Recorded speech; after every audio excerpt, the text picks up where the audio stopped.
Okay, so we will consider some limiting problems, and the first one is where we want to calculate limits for polynomials.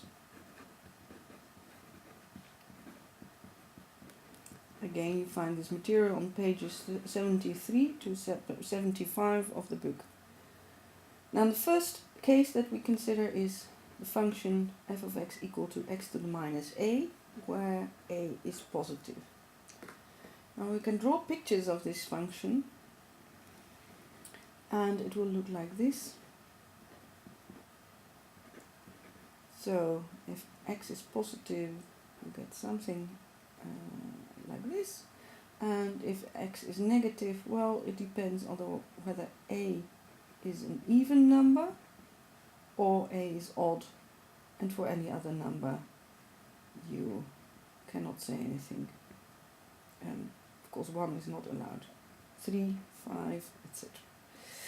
Okay, now what happens? From these pictures you see quite clearly what happens when we send x to infinity. We get 0. Now very often it's easier to see what happens if you put these negative powers again into a fraction, so we get 1 over x to the power a, where a is positive. And to verify that this limit is indeed 0 is just by testing it, and you test it just by plugging in a very large number, say 1,000,000. And what you see then is that 1 divided by 1,000,000 to some positive power is 1 divided by an extremely large number, so this becomes 0. Now what about taking the limit for x tending to 0 from the right? Again, we plug in, we change in the notation, we use the fractional notation. And what happens if you look at that more carefully? Well, on one hand, if you plug in limiting value 0, then we get 1 over 0. And such a case, the case of a number divided by 0 is always meaning that your limit must be infinitely large or infinitely small.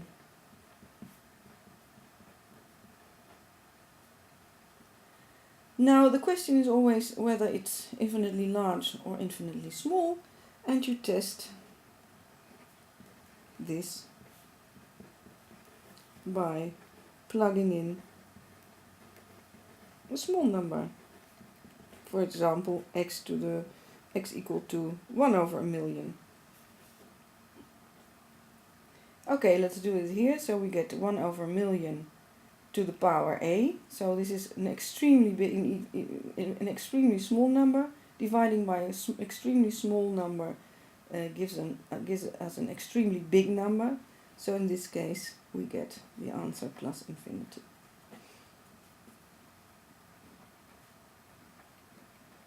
Okay, now the next case is just looking at functions f of x is equal to x to the power a for a positive number. And it's just by drawing pictures that we see what more or less happens. So we only look at positive values of x. Now, of course, if a is equal to 1, we get this function, a straight line. What do we get if we raise the power? Well, say y is x squared. So let us draw a picture. So we put the value 1 over here, and we make this picture a little bit nicer. So what do we get? Y is x squared. We get such a picture. I'm not sure that this. Okay. So we have the 1 sitting here.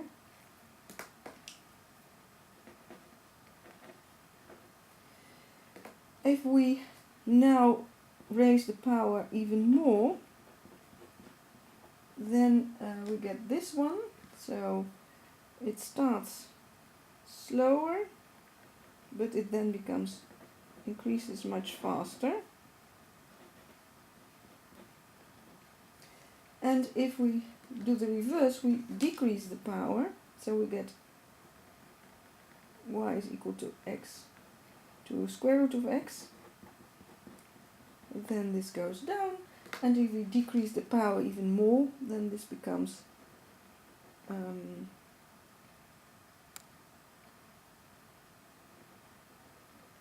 we get this picture. Of course, the pictures are not too, of course this is an increasing function, so in fact they are not too well done, but I hope the message is clear.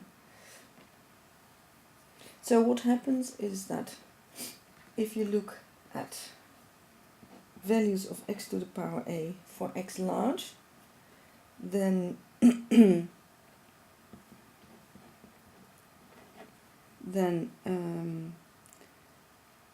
x to the power a grows much quicker for larger values of a.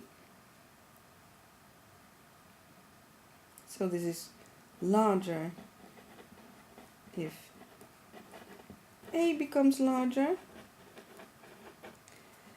And if you look at values tending to 0 from the right, then it becomes larger. These values are larger if a is smaller.